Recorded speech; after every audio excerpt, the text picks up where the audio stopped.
Hello, hi, hello ReactConf. I am Leandro. I'm a research engineer. I've done a lot of web stuff for Spotify, which you maybe know, and Klarna as well. Some distributed systems in there. You can find me on GitHub, on Twitter, those things, and you may actually have seen me make a fool of myself live on Reasonable Coding. It's a live stream of Russian-ML and Erlang and other programming languages. Where I work is Source. It's a software research center. That's actually what it stands for. It's a nonprofit that's based in Stockholm, and we run completely open source. So all of the things that we do, all of the meetings and stuff is in a repo. You can go and make a pull request if you want to change something, and of course we'll have a look at it. But we normally work with Reason and OCaml. We have other lines of research as well, and you can find more about us at source.technology. It's a pretty long domain. We couldn't get source.com. It was very expensive. Anyways, today I want to talk about a reasonable web. And for those of you who may have read the abstract at some point, this talk was originally named as a pun after Reason-ML, right? You have a language that has reason in its name, and it's supposed to help you build a reasonable web, something that you can reason about. But then someone asked me, if it wasn't a pun, then what would it mean? What would it mean to have a web that is more reasonable? So I really started thinking, maybe I want to make this a proper talk, not just a title that's supposed to catch your eye. And I embarked in this presentation. So let's begin with a small show of hands to get an idea of who's in the room, and so you can see who's who and who does what, right? I'm going to say a few things, so you can help me out lifting your hand, if you can relate to them, right? And maybe you can use some of this hand lifting to start a conversation on the break. So the first thing is I have migrated an entire project from Webpack to Webpack. Has anyone done this before? I see 2, 3 hands, 4, 5, not so many. Okay, someone's saying like, eh. Yeah, as well, that works. I built my own bundling pipeline. I see 1 hand going up, 2, 3, 4, 5, the same people. All right, interesting. I have rewritten all of my tests to use some test library. So maybe from Jest to Tape, or from Ava to Jest, or whatever. Not a lot of hands. I built my own testing library. 2 hands over there. All right, we're getting close to the end. I've migrated my app to some new framework. I built my own framework. All right? I felt the JavaScript fatigue. Oh man, I was expecting everybody to raise their hands here. Has anyone dealt with this? Are you aware of what it was on Twitter? It was a big thing. And I've written JavaScript that will make JavaScript feel uncomfortable. All right, some hands going up as well. Cool. So for most of those things, many of us can relate. Let's begin the journey to this reasonable web now by starting where it begins, right? At the beginning, the web as a library. Not as a library really as a package, but a library like the one that's full of books. Yes, those are still around. Somewhere around in the late 80s, early 90s, this fellow, Tim Berners-Lee, working at CERN, had a problem. He wanted to share documents with other people, right? So he put together a small description of how 2 computers could talk to each other to share this information, to share these files, right? He put a small protocol together. And the protocol looked and worked like this. You had a server, and the server speaks this protocol that was called HTTP, right? And then someone comes here and says, I need something from the server. So I'm going to ask for it. Hey, can I get this file? And when they get the file, if they get the file, the server does some work in there, figures out, oh yeah, I do have this file, or maybe I don't.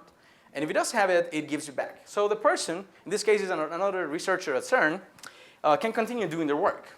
And this was brilliant. And I think we can all relate with this request and response cycle.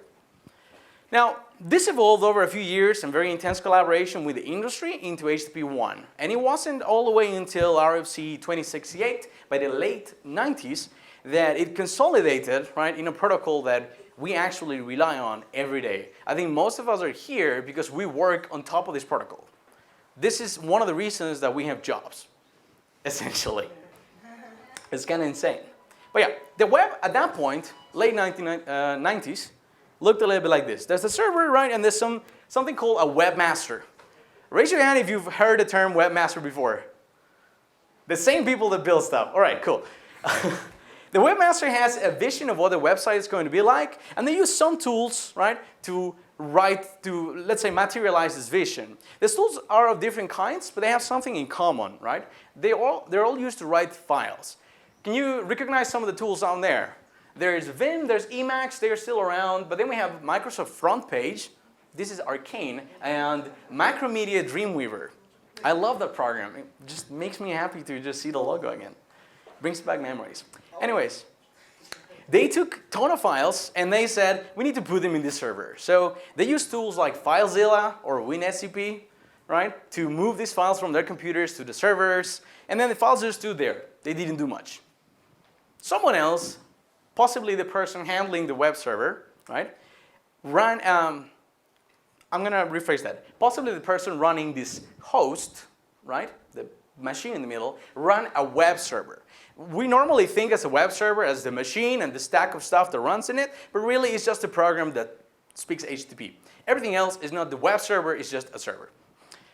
And then the researcher, right, someone comes in there and says, I actually need a file. So I'm going to use a tool, a client, such as Netscape or IE6 or Opera or the early Firefoxes, to talk to this web server.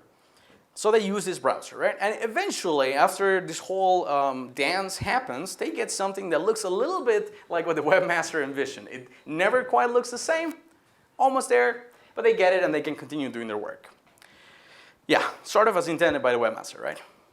So what's interesting to see here is that the webmaster wrote plain text files. Everything they did with those tools was to write plain text. So it doesn't really matter how you get the text in there, as long as you get the text in there, right? And they moved the files over with tools that spoke FTP and SSH. So it didn't really matter what tools you were using, as long as they spoke FTP or SSH. This could have been something in your terminal as well, like rsync, right? And the servers that we have here on the right didn't really matter. The brands, the fact that it was Apache or they was speaking CGI, didn't really matter. The thing that mattered was that the protocols that were used, right, were conformed with. So you have a web server, it speaks HTTP, that's all you care. And on the other side of this equation, you can sort of see how I'm replacing the logos with just words. We have the browsers. And the browsers spoke HTTP and could read plain text files and also binary files. I throw binary files in there because the webmaster not only wrote plain text files, they also created binary files with tools like Fireworks. Has anyone used Fireworks? Macromedia Fireworks? 2 hands. Oh, I feel old. All right. So something to note here is that it's not any content that the browser will actually accept from the plain text files that the developer, the webmaster, is writing. Right? They agree implicitly that there will be something called CSS, and the files will be written in this way. And the same thing will happen with JS and HTML.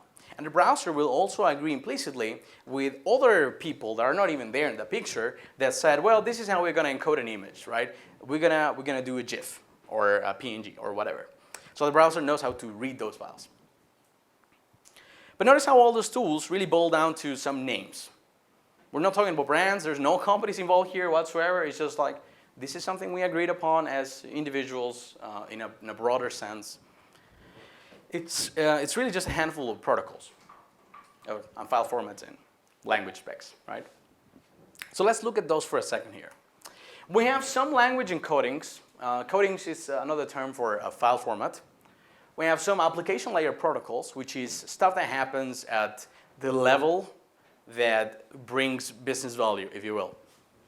Moving a file is important for the people that are working above the transport or network layer. We never really think of TCP/IP. Maybe we say, hey, what's your IP so we can join an Age of Empires like LAN party, but that's it.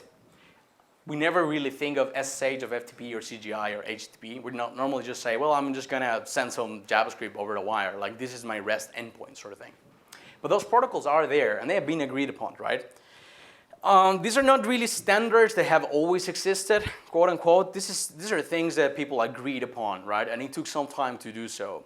We saw earlier that it took about 9 years for HTTP 1.1 to become what we now rely on, and it's continuously being worked on. So let's talk a little bit about how these things comes to be. There's a process called RFC. RFC, if you don't know, it stands for Request for Comments. It's literally just a document that says, hey, this is what I want to talk about, right? I'm going to describe at length what the problem is, what the solution is, right? And then we're going to share it around with other people so we can get some feedback. Like the aim of the RFC is to find flaws and polish the solution, right? And there's been many, many of them. This is the first one, right? Dates to 7th of April 1969, and this is the last one to date when I was putting the presentation together, and this is from May 2019, is the RFC 8685. Now, not all numbers are actually taken. Some of them are requested and then never published, as far as I know. But there's a ton of them, and you don't need to read all of them, but some of them are really interesting. We'll look into some right now. Yeah, so this has been going on since 1969. That's a long time. I wasn't even alive then. Who was alive then? Okay, we're fairly young. Might be worrying. But yeah, it's a process been going on for quite some time. Let's look at some of them, right? This is RFC 791, right, for the Internet Protocol. I haven't fully read it. I've read a little bit of it. I have a, let's say, understanding of what it does, right? But I'm not 100% familiar with it. On top of this RFC, there was 793 for TCP, which is something that explains how on top of IP you can start sending these packages, and there will be some sort of integrity checks so that packages get retransmitted until you actually confirm that you've received the package that you expect, which is what makes the request-response cycle in HTTP reliable. We have another RFC on top of this, 765, which is for FTP. Sure, please put your phone in silent. Thank you. And then we have some of the ones that actually we care about, right? Like HTTP 1.0. This is RFC 1945. And then we have a 1.1, which we already saw. And we also have a new one for HTTP 2. So if you're very curious about what HTTP 2 is, and you have like a whole month to sit down, maybe just a weekend, you can go here. This is completely free. You can read the abstract, understand what the problems are with HTTP 1. There will be references. You might have to go back to another RFC. But this will explain exactly what's going on. There is no magic. It's just people agreeing on what are we going to send, what are we going to understand, as in parse. So how many of you have read an RFC in the past? Show of hands. 1, 2, 3, 4, 5 people, maybe 6. Cool. It's really just a handful of protocols. That's the web as a library. That's the internet, really. So with that context, we can start looking at what the web is like today. The web today is a glorious mess. How many of you can name any protocols for stuff that we work with right now? I don't think we have many of them. But instead of showing you a full picture of what a web is like right now, we're going to take this one that we're already familiar with, and we're going to slowly modify it, slowly update it with stuff that we currently work with, right? First, we're going to replace browsers. We have newer browsers than that. We now have Safari and Chrome, and they're quite ubiquitous. We are going to replace some of the editors. We no longer have front page at Dreamweaver. We have VS Code and Atom. Vim and Emacs, they're still there, whether you like it or not. They're not going to die. We no longer push our code through FTP. Now we use GitHub. And GitHub sort of has all of our code all the time. And with GitHub came all of these services around it, right, that take care of testing our code and publishing for us. So really, we stopped caring about how our assets are served and how we push them to that box in the middle. And we started using tools like Next, for example, right? And if you take a step forward in a direction, we said, well, I don't really care where Next is being run, so I'm just going to go with something like Now or Search SH, right? So notice how we have tons of brands all there right now, services or things that people have built that have like an icon. Our websites for our webmasters, which became web developers at some point, started to get harder to style, so we came up with tools like Tailwind or SAS to control that complexity, to split the files, to use templating and so on. And of course, you can do CSS and JS. I'm just naming some examples here. And as our projects became larger and larger, we just threw more tools at it. And we said, well, we need to write more JavaScript, and it's really annoying to write function. So let's write this thing that will let us use this little arrow here. Of course, fat arrows or lambdas have different semantics, slightly different, but it's one of the reasons that we built it. And when we built so much code that we couldn't ship it at once, we said, well, we need something like Webpack to put it together and split it for us and so on. And then came in React that told us how is it that we can build applications without actually caring about the DOM, which is abstracting that away, and took us far, far away from two-way binding, right? And then it told us, hey, this is how you should test, and this is how you should handle your state. And that's Redux. It's not the Flux logo. I reckon that most people nowadays in the open source community actually use Redux, not Flux, but that's just my opinion. And when our state grew too big and too complex to get data in it, we said, oh, all right, I'm going to throw immutable.js because I can't really think about this thing changing too much. And I need to make like 4 API calls. That's too much. So I'm just going to make one GraphQL call. There's very valid use cases for this, but this is sort of a pattern. You may be realizing that. Now, something interesting happened is that all of the code that we wrote that uses all of those tools and all of these services, right, became a little brittle and entangled, and we needed to throw more tools at it to be able to reason about it. Pun intended. So we have Flow over there and TypeScript, right? So we have our applications, and now we're trying to type them to understand, oh, this is how they work. Yeah, this is how I feel about the situation. It's like, oh, okay, fine. This nourishing ecosystem that makes us all so productive and gathers us together here has a few problems. I'm going to name 2. There's probably many others, and it has many, many virtues. The first problem is that plenty of it looks really different. Really different, but it's so similar that a tool can migrate it. Think about this for a second. It looks like it's different, but it's really the same thing. Have you ever migrated test frameworks? Show of hands. I think we asked that before. Maybe the slide is bad. Right.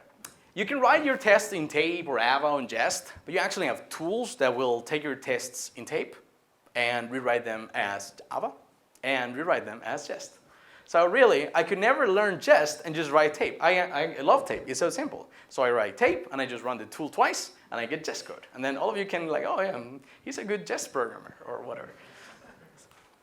The second problem we have is that plenty of it is implementation specific, right? It's essentially tied to a particular vendor. So if we write tests in Jest, and I'm not a Jest expert myself, there may be features that we use from Jest that we can't really get anywhere else, which means we can't really move our tests from Jest. Have you ever migrated CI providers? As an example, all of them write their configurations in YAML, and really, we know and we love all the services. They really make us productive, right? And they have this sort of equivalence of what they do.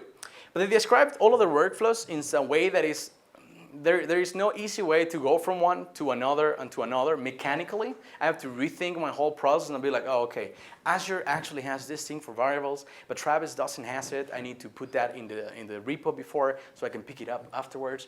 And it's a little bit unnecessary, I would say. So yeah, the web today is tons of libraries and services and frameworks, but there's barely any protocols and specs. There's tons of brands out there. Let's look at what protocols are. Has anyone written a protocol of any sort at any scale? We have one person over there, 2 people. The third one is a little shy, doesn't want to raise their hand. Okay, cool. I'm going to use this word to mean something that's a little wider than just communication protocols. Normally, when we talk about network protocol, we think HTTP, for example, has a request and a response, and there is this communication.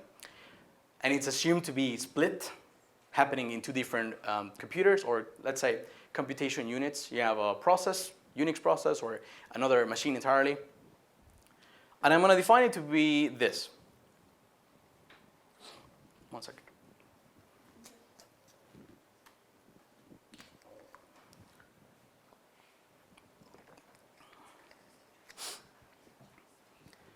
Protocols define a language to talk about something, right? We have some problem space, like sending files over the wire, and we have FTP that says this is a file, right? This is what actually FTP thinks a file is. And defines a set of rules to solve that problem, right? We need to send something to someone else. over HTTP. So we initiate a request, and a request has a shape, right? And the server will process it somehow and give us back a response. This is also applicable, for example, to a compiler, where running the compiler with a particular source is isomorphic, is equivalent to sending a request to a server. And we get something back, which is a compilation artifact, a compilation output, or an error. Protocols are really interfaces, are the things that allow us to communicate even though we speak different languages, right? Maybe a bad example of this right now will be English, right? I don't speak English natively. Many of you probably don't as well. But still we can communicate because we're speaking the same language. So they define what we can say and how we can say it. Everybody with me so far? Cool. We're going to go through a few protocols and see very briefly what they are, what they define, and how they define, what ways they define for you to say it, how you can say something. We'll begin with HTTP. HTTP defines communication in terms of requests and responses, right? You have a client, sends a request. You have a server, accepts a request, understands it, sends a response back. That looks like this. Familiar? We all understand it. The next one is the request. What is a request? HTTP defines exactly what a request is. And it says it will have something that looks like GET, and maybe a slash, and maybe a path there, and then a version of HTTP, and some headers, and maybe a body, depending on the method, right? So it really looks like this. You have a method, you have a path, you have the version of the protocol, you have headers, they have values, right? And those can be repeated, it can be as many as you want. That's probably not true. There might be a limit in terms of size, but might be implementation specific, and you may have a body or not. And this specification of what is it that the server understands can more absolutely be referred to as the grammar, right, of HTTP requests. It also defines a response, which we already have seen, where you need to have some of these things in there for the response that your server emits to be good, for other clients to understand it.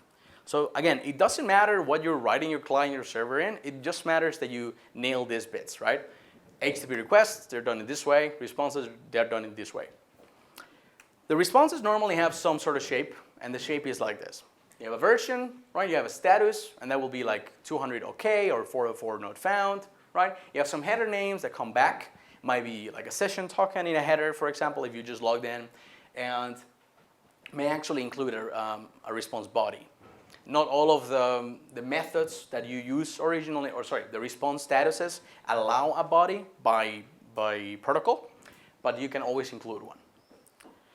So the question becomes, does your server accept valid HTTP requests, and does it emit valid HTTP responses? And if it does, then you are conformant, which means it doesn't really matter what you're working with on each side as long as you respect that. These are some examples of implementations, right? All right, so we've seen HTTP. There's a specification, good. I don't really know if there is a reference implementation of it. They might have been at some point, but by now we have so many alternative implementations that maybe that doesn't matter. Maybe.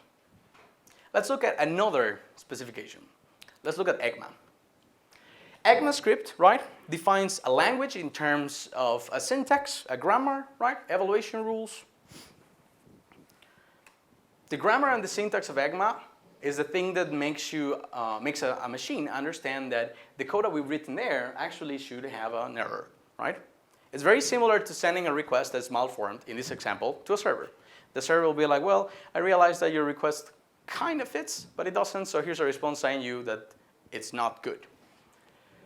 So this defines what is valid code, really. JavaScript code, in this particular case, will be an implementation of ECMA script.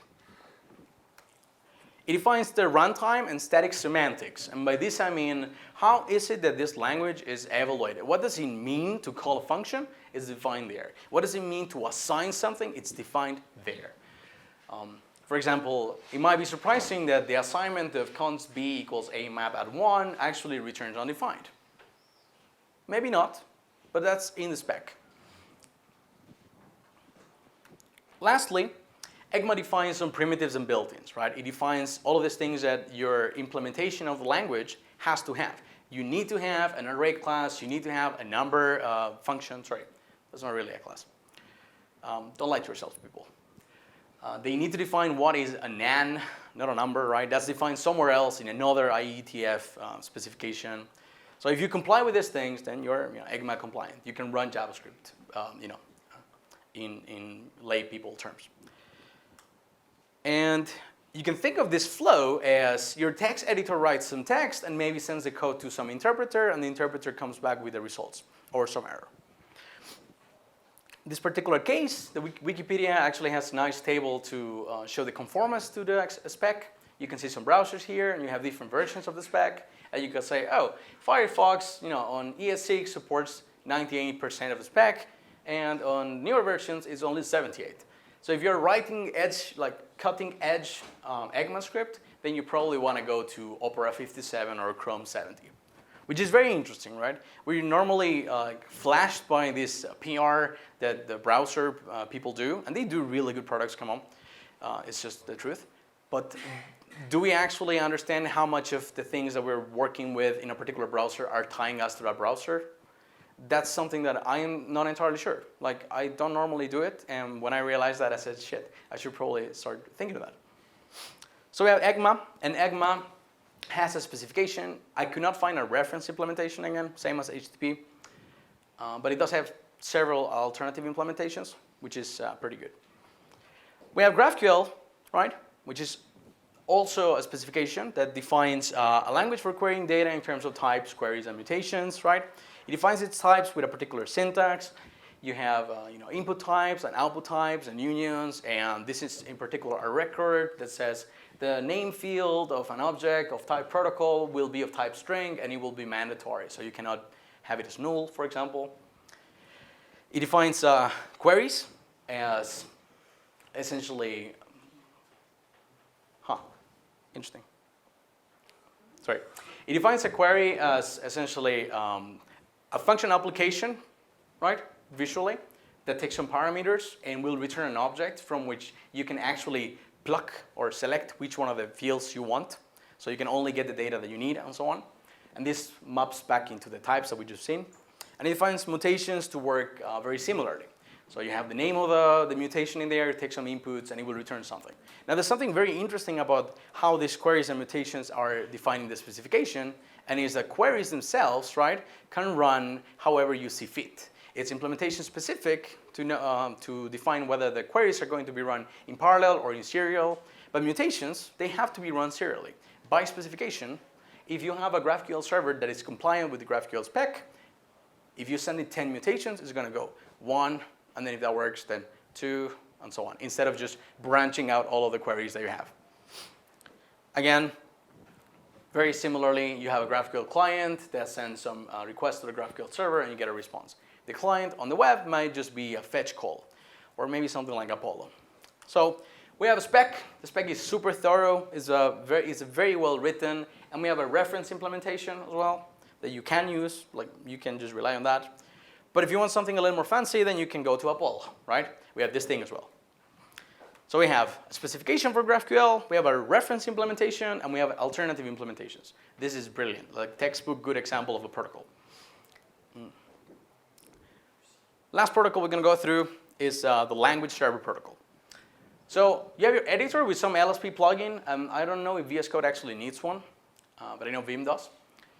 And you're sending some request over a socket to the language server, and you send those requests encoded in another protocol, JSON RPC. And the server just understands what you're asking and gives you back a response. One example of this will be, can I get the type for this line, right? The server goes and says, okay, you're asking, you're in this file, this is the line that you want, I'm going to open the file, run some code in there to understand what your code actually is doing, and then give back the type. In this case, it's a list of functions from some type A to some optional type B. Now, this is the specification that I could find after some digging, and it's a bunch of TypeScript, which is not bad. TypeScript is a great language. But I have to understand TypeScript to be able to dig through this thing and to extract the specification. And I thought, I'm not going to do that. I could not find an actual specification in the abstract, like we saw for GraphQL, for language server protocol. And don't get me wrong, this doesn't make it a less better protocol. It's a great protocol that we all know and love. It makes us productive, and that is good. But because I only found a reference implementation and I couldn't find any specs, I had a hard time finding actual alternative implementations that run correctly. And if there was other, I think there's one written in Rust. I have no way of knowing how much of the protocol they actually conform with. So is this a good place to switch them?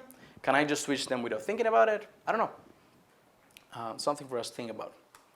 So yeah, protocols let us focus on the problem instead of the implementation. There's an asterisk there, and is that it's really letting us focus on the inherent complexity of the problem. That is, the problems, right? The questions or the hard parts of the thing we're trying to solve, not of how we're going to implement it. And ultimately, if you have a protocol, you are allowing people to write as many implementations as they want for different use cases. Maybe the TypeScript one works fine for everyday development, but if you try it with a monorepo that has like, I don't know, 4, 5, 10 million lines of code, it just doesn't cut it, it gets slow. Maybe I have restricted memory or other resources. I would need to be able to implement a language server that is 100% compliant, right? But with tech that actually lets me run it somewhere else. So yeah, let's go back to this slide. And if we look around, what do we see? What I see is amazing tools and libraries that are using ad hoc language to describe the problem spaces that they work with, right? And they're using implementation-specific rules. So I look at Webpack, and I realize that, yeah, there's this thing called a bundle, and you have an entry point, and so on, right? But not all the tools use the exact same terminology, and they might not mean exactly the same thing. And the way that they do the same process may actually be different. Not just in the code, but also in the actual algorithm, in the abstract. How does Webpack go about doing this bundling, right? Compared to Fastpack or Parcel or Rollup, they might actually do very different things. So I don't know if I can swap them around. I'll get a bundle on the other end, and if it works, maybe it's just fine. But can I really trust it? I don't know. So far, right, we've seen that these tools do deliver the value that we want, and we've also seen other ways of delivering this same value, which is how the web was originally built. I want to ask you really, this is more of a question to you, is like how can we fix this? Can we build protocols that allow us to detach from particular build tools? I know there's Babel, and there's this new version of Babel that is not really Babel, I think it's called a Bubble, that does the same process but much faster. I have no clue what it does, right? Why can't we just sit down and say, all right, this is how we're going to build, period. And then you can have as many implementations of it as you want. It doesn't matter what brand or how many GitHub starts it has. You can choose up to that. But as long as it implements a spec, then you know this is actually how it's solving the problem, right? What about test protocols? If we have Tape and Ava and Jest and they all do the same thing, right? Why can't we define one way for actually running all these tests? Why can't we define, for example, a remote testing protocol, right? That allows us to use any of this and run them on different machines or in parallel. Bundling protocols, package management. I know that PNP has come up and it has been amazing. On the side of the recent community, there's a new package manager that encompasses both NPM and the OCaml package manager that uses PNP, and it works brilliantly. But can we actually do this for NPM? Will NPM actually implement the same protocol? I don't know. Maybe it already does, right?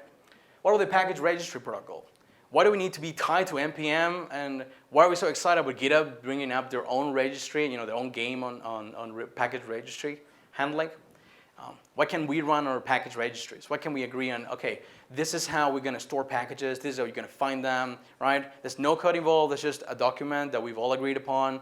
Maybe not all of us, but maybe we don't agree, but commit to it. Like, okay, this is the best we can do right now, like PRP 1. And then we maybe make a 1.1, right? And then GitHub implements that, and NPM implements that. And if we want a distributed repository of packages, we can do it as well, as long as it implements the same protocol. CI, why can we define abstractly, these are the steps and the artifacts that we're trying to get out of a CI process, so then we can go into Azure and say, hey, this is the spec. If you follow the spec, then I can use you. If you don't follow the spec, then you don't get my business.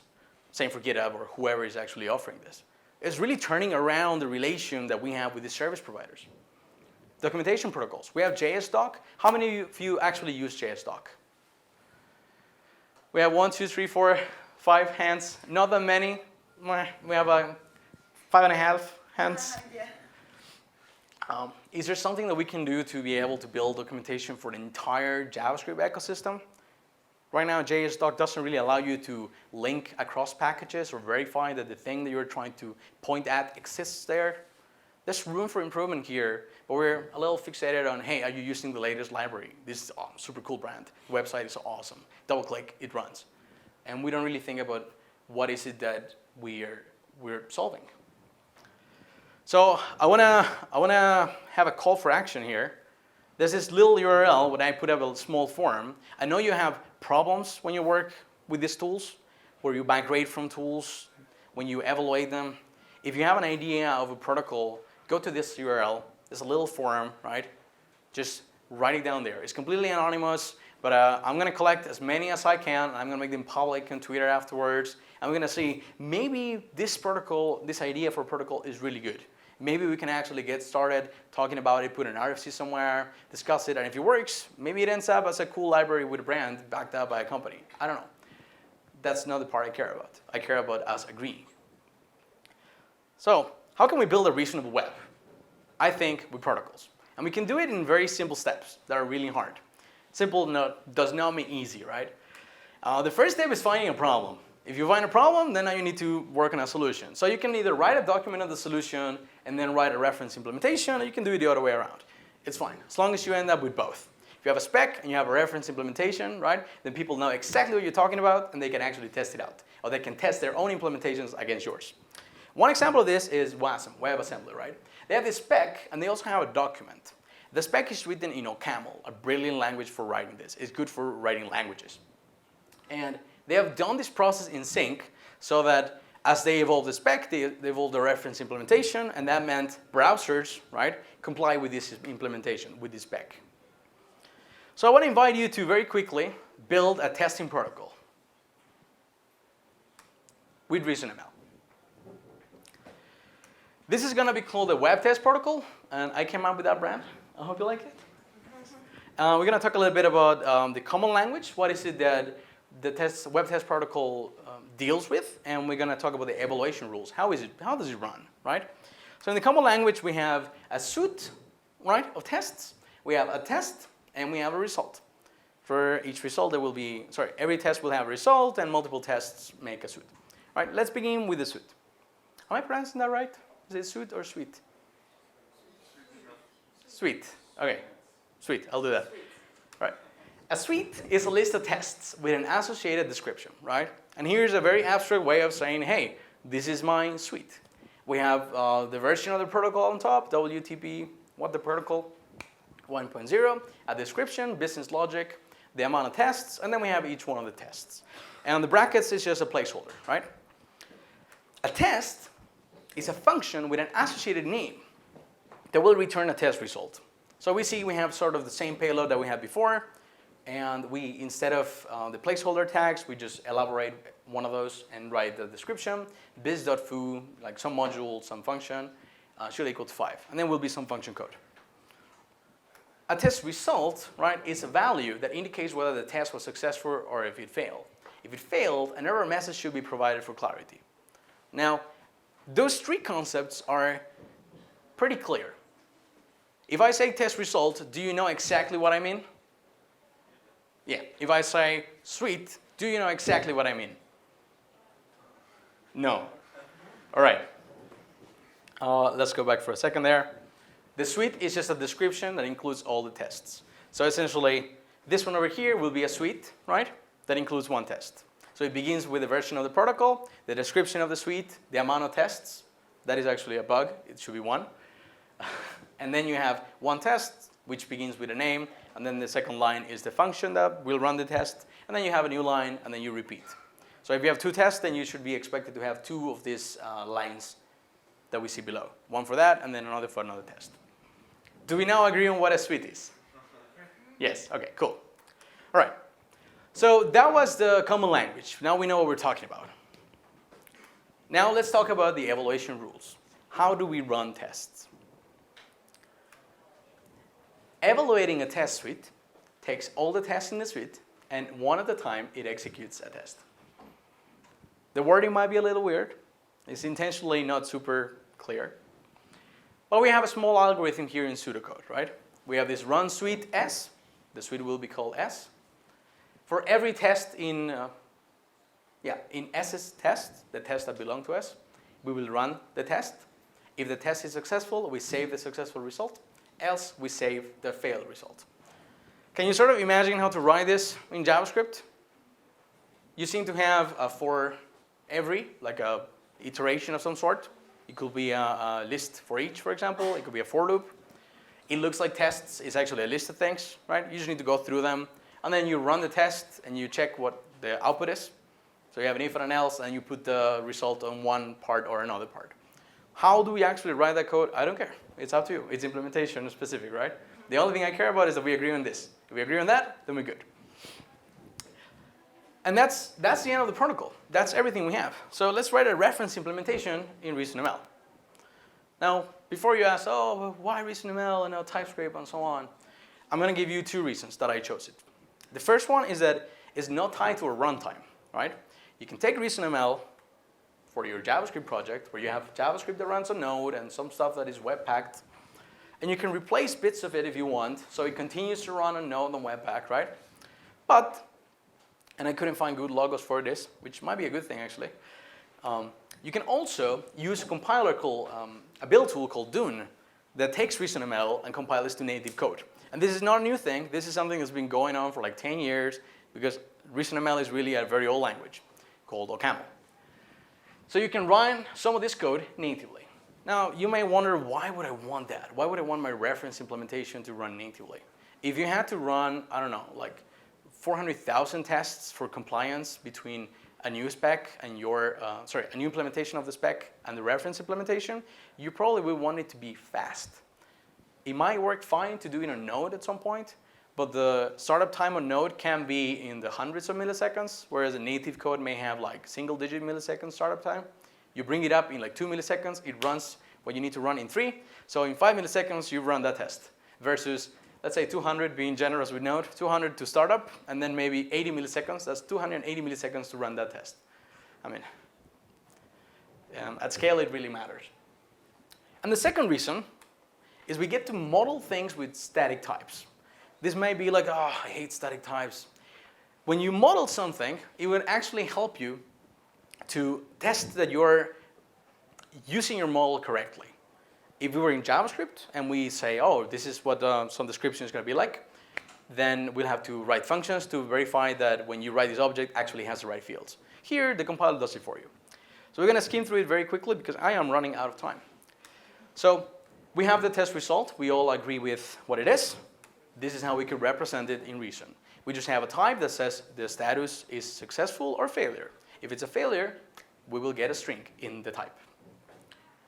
This is how a test will be written, right? We have, I removed part of the protocol that didn't matter there, so we focus only on that. We will have a type for a test, and the test will have a name. We can see that, and it will have a function. The unit just means it takes no parameters. You just run it, like parentheses, and it will return a status. A suite will actually be a description and a list of tests, right? These are all the types that we're defining. If we define these things in JavaScript, we need functions to create these things or maybe to verify. In Reason, once you define the types, you can just build these values, and the compiler will say, you mean a suite or a test, or you actually gave me something that I don't understand. So some values for these types will be success is a value of type status, failure with an error string, same there. This object here has type test. It's just a function that returns success, a very dummy test. And then here's a suite with no tests. So let's look at an example where we have a business module sort of suite that has one test that's called bizfoo2 is 5, and it has one function for that test, which essentially runs the function and verifies if a equals to 5, it returns success, otherwise it says failure, it didn't run. This sounds a little convoluted to write, but we can write functions that do that for us. So we can write a describe function and an it function, right? This is what it would look like. When we evaluate a test, we have this little algorithm that it really boils down to a function that takes the suite, and for each suite, it just runs the function inside of it. So it's just 2 lines of, maybe 3 lines of reason for the algorithm. And voila, we have a reference implementation. This is all it took for us to have code that we can write natively and on the web. So wrapping up, because I'm doing overtime, a reasonable web is a web we can all understand. We can all read and write text, right? Maybe not all of us can read Reason or TypeScript, but we can all read English to some degree. It's a web we can all extend. We can go and say, no, I actually would like to change this because it doesn't fit my use case. And it's one that we can all improve. I think a reasonable web builds some protocols and specs. If you agree with me, or if you don't, go to bit.ly call for protocols, right? And just write what you think about it. If you have any protocols, I would love to hear. Thank you so much. This has been the talk.